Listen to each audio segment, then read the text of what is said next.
పాపం ఆయన చెప్తాడు, ఆ ఫ్రస్ట్రేషన్లో చెప్తాడు. మీరు చూస్తున్నారు, మేము 12 o'clock వరకు అక్కడనే ఉన్నాము. అందరం ప్రమాణ స్వీకారం చేసినాము.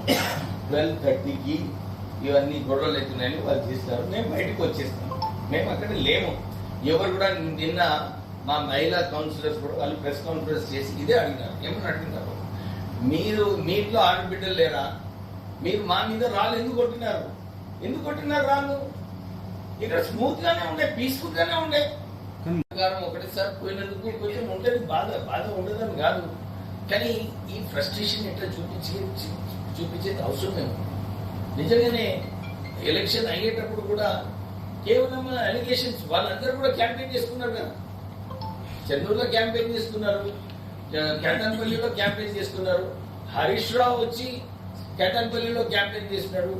సో ఇక్కడ ఎక్కడ అడ్డుకున్నారు వాళ్ళని క్యాంపెయిన్ చేయడానికి, లేకుంటే ఎక్కడన్నా జులుం చేసేది ఒక ఆపర్చునిటీ కూడా లేదు. పార్టీ ఇట్లా చేస్తుంది అట్లా చేస్తుంది అన్నాడు. నేను వారికి ఇదే గుర్తు చేస్తున్నాను. పోయిన 5 years బ్యాక్ మున్సిపల్ ఎలక్షన్స్ కాలేదు. చెన్నూరు కేటాన్పల్లిలో ఎలక్షన్స్ కాలేదు. ఎందుకంటే అప్పుడు టీఆర్ఎస్ పార్టీ అధికారంలో ఉంది. మీరు చూసినారు అన్ని చోట్ల కూడా రూలింగ్ పార్టీ క్యాండిడేట్ ఉంటాడు, ఆపోజిట్ పార్టీ క్యాండిడేట్ ఉంటాడు, ఇండిపెండెంట్ ఉంటారు. ఎందుకంటే చాలా మందికి ఆశ ఉంటుంది కౌన్సిలర్ కావాలని చెప్పి. కానీ ఎక్కడైనా ఉంటేనే యునానిమస్ అవుతుందా? యునానిమస్ అయిందంటే ఏమన్నమాట, వాడు గుండాయిజము దబాయించినప్పుడు పబ్లిక్ అందరూ కూడా భయపడి మీకు అరెస్ట్ చేస్తాము ఇది అని జులుం ఉన్నప్పుడే క్యాండిడేట్స్ విత్డ్రా చేస్తారు. అది గురించి లాస్ట్ టైం చెన్నూరు కేటాన్పల్లిలో సరిగా ఎలక్షన్స్ జరగలేదు. అది అధికార దుర్వినియోగం. ఈసారి అన్ని చోట్ల ఎలక్షన్స్ అయినాయి. ఆ ఎలక్షన్స్ అయినందువల్లనే వాళ్ళు కూడా గెలిచిండ్రు. వారికి ఇబ్బంది ఏముంది నాకు అర్థం కాలేదు.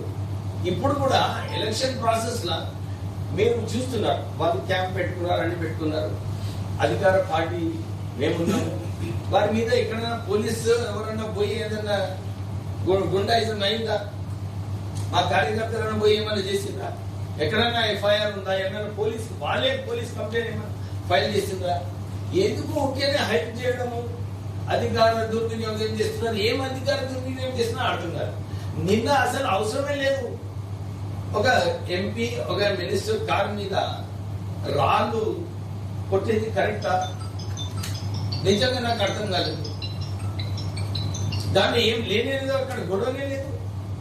ఒక హైప్ క్రియేట్ చేసుకొని ఇదంతా కూడా కేవలం వారు, మేము కూడా డెమోక్రాటిక్ ప్రాసెస్ యాక్సెప్ట్ చేస్తాము. డెమోక్రాటిక్ ప్రాసెస్ ప్రకారంగా కానివ్వండి, నో అబ్జెక్షన్. కేటాన్పల్లిలో ఏముంది, ఎప్పుడైనా వాళ్ళు ఎప్పుడు పెడతారో పెట్టండి. Election will take place and whoever is got majority will win.